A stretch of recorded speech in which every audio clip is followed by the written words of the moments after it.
Now on BBC News, the latest from New York and around the world. Business Today.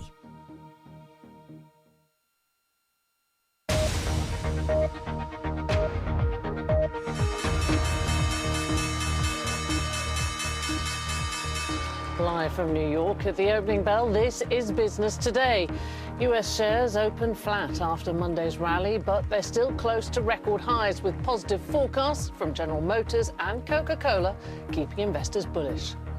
Also coming up, a warning for Rachel Reeves. UK government borrowing hits a 5-year high, setting the scene for difficult decisions in next month's budget. Investors cheer Tokyo's Iron Lady. Japan's stock market hits a record high as Suneo Takeichi, an admirer of Margaret Thatcher, becomes the country's first ever female prime minister. And digging deep, the US scrambles to secure critical minerals vital for tech and defense. Could China's stranglehold on rare earths hit America like the oil embargo of the 1970s? Welcome to Business Today, live from New York. I'm Michelle Fleury. Well, a cautiously upbeat start on Wall Street this Tuesday, with markets taking a bit of a breather after Monday's rally that took US stocks back towards record highs. Strong forecasts from General Motors and Coca-Cola before the bell have set a positive tone ahead of a wave of third-quarter results that's going to be coming out over the coming days. Now, adding to the optimism, hope of easing trade tensions with China, after President Trump said he expects a fair deal when he meets with Xi Jinping next week. But the government shutdown continues, now entering its 21st day, and fears of an AI bubble and credit problems in the banking system continue to lurk below the surface. Well, let's bring in Bob Dole, CEO and Chief Investment Officer at Crossmark Global Investments in Princeton, New Jersey. Bob, good to see you. You know, we've got GM, Coca-Cola. Looking at results we've seen so far, the damage from tariffs not as bad as feared? Absolutely correct. Earnings, the two you just reported today, the banks last week and others were off to a strong start. It's still early days for third quarter earnings reports, as you know, but so far so good. And when earnings are moving up and the Fed's threatening to lower rates some more, stocks hardly ever go down. I want to ask you about gold because it's fallen the most in 4 years. This is after that record-breaking rally we've all been talking about. What's going on? Some profit taking. Yes, speculation has crept into gold. It's gone up all year, but in recent weeks it's gone up on a flagpole, and that's usually a sign that there's some correction coming. Maybe this is part of that, but gold year to date has been unbelievable. You know, if you think about the shutdown, we've got the upcoming Fed meeting. There are tensions between the US and China, the world's two big economies, earnings season underway. What is the order of importance right now to investors? That's a great question. My view is you've got to watch the labor markets, jobs, which lead to consumption. So far, so good, although there's some weakness underneath the surface, as you know. Secondly, I think we have to watch carefully earnings, as we just discussed, and they've been quite good. And thirdly, I'm watching credit spreads. Credit spreads give us some temperature around the issues related to capital markets, concerns about bank deals, about private credit that surfaced last week or two. I mean, you mentioned that credit concern, but that retreating gold, isn't that a sort of sign that some of those concerns about credit spreads have also eased?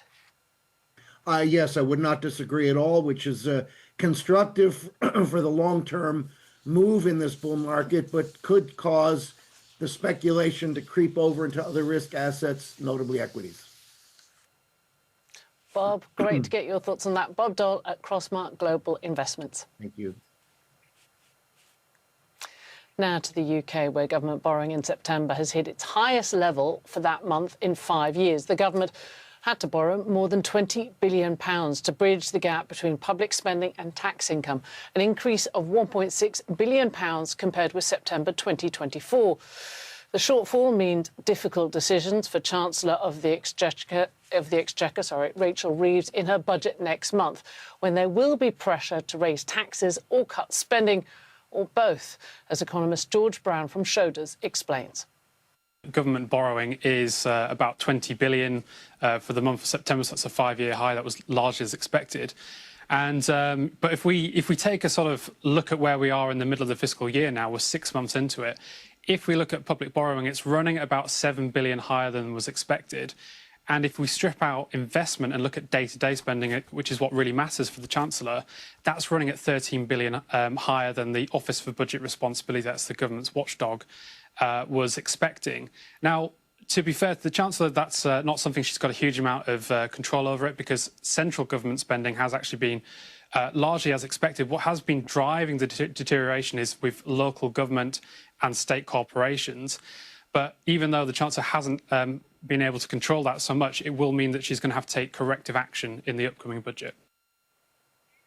To Japan now, where stock market has hit a record high there on the news that Sanae Takaichi is to become the country's first female prime minister. Mr. Takaichi was officially appointed by Emperor Naruhito earlier today. An avowed admirer of Margaret Thatcher, she told a press conference in the last hour she plans a fresh start for the country and that people should not be afraid of change. She's expected to revive Shinzo Abe's policies of government stimulus to kickstart the economy. Her appointment comes just days before Donald Trump arrives in Japan for a 2-day visit.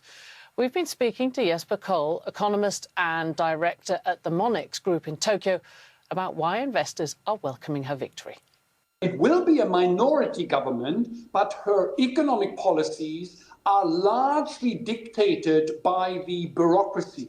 And as you know, Japan's bureaucracy is extremely efficient, extremely powerful. Now that she's got control of parliament, the decision-making here in Japan, I think, is going to surprise by the speed with which decisions are going to be made. And you're going to see the first impact of that when she meets American President Donald Trump next week. And we do know a lot of things, are unpredictable with President Trump, but we do know two things. Number one, that Japan is America's unsinkable aircraft carrier here in Asia. And we do know, number two, that President Trump and his team very much endorses more nationalistic, more, strong-leaning governments. And certainly Japan's Iron Lady Takaichi brings that to the table. So I think the meeting is going to go very well.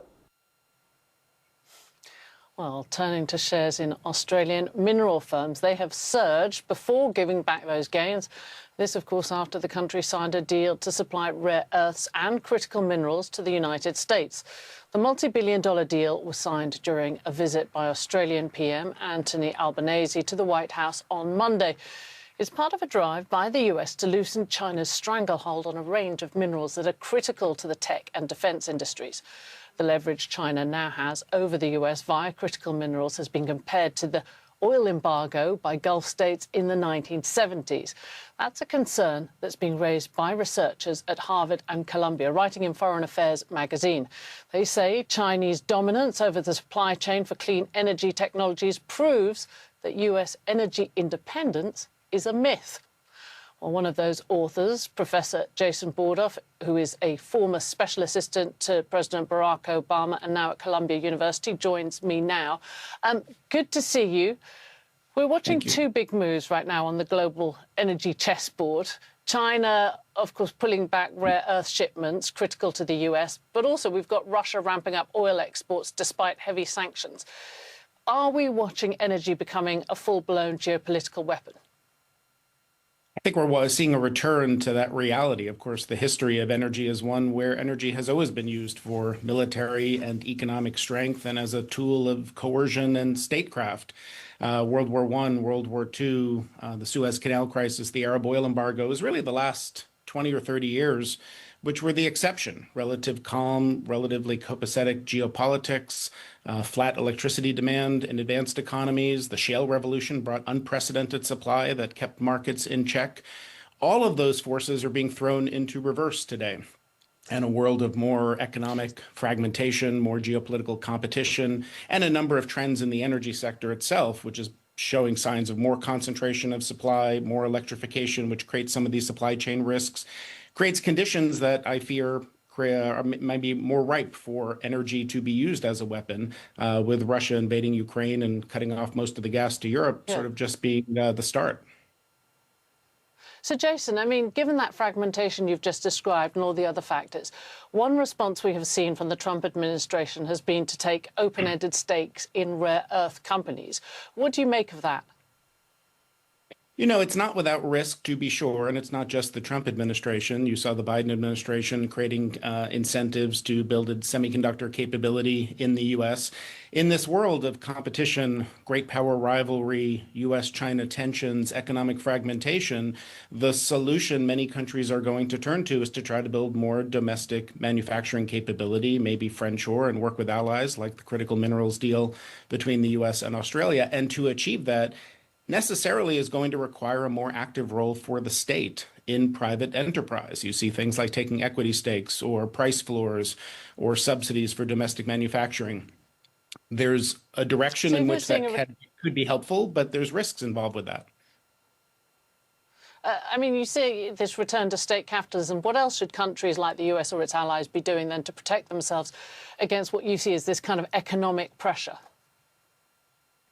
Well, the U.S.-Australia deal is one example. I do think that the lesson of energy throughout history has been that security comes from diversification of supplies. China has a significant concentration in clean energy supply chains, and we do need to diversify those. So that's going to require working with allies, more cooperation, probably more buffers and resilience. We, after the 1970s oil crisis, developed strategic stockpiles of oil. It's more complicated for critical minerals and clean energy, but we want to think about tools like that as well. And one of the things that you could always do that would make the most sense, we did it in the 1970s as well, is use less energy in the first place. We shouldn't forget energy efficiency can actually be a pretty sensible tool, not just for climate change, but for energy security. Professor Jason Border, fascinating stuff. Thank you very much for joining us today. Thank you. Now, in other news, new data has revealed the scale of the backlash against Disney after it suspended late-night TV host Jimmy Kimmel in September. Analytics firm Antenna says the number of people cancelling their Disney Plus subscriptions doubled in the month it took Kimmel off air over comments about the assassination of right-wing activist Charlie Kirk. His suspension was lifted a week later. And a toxic haze has blanketed the Indian capital, Delhi, a day after millions of Hindus celebrated Diwali with fireworks that sent air pollution soaring to hazardous levels. Earlier this week, the Supreme Court relaxed a ban on fireworks during the festival. Pollution levels in the city are currently about 16 times the World Health Organization's recommended maximum. And that's it from us. Stay with us here on BBC News. Thanks for watching.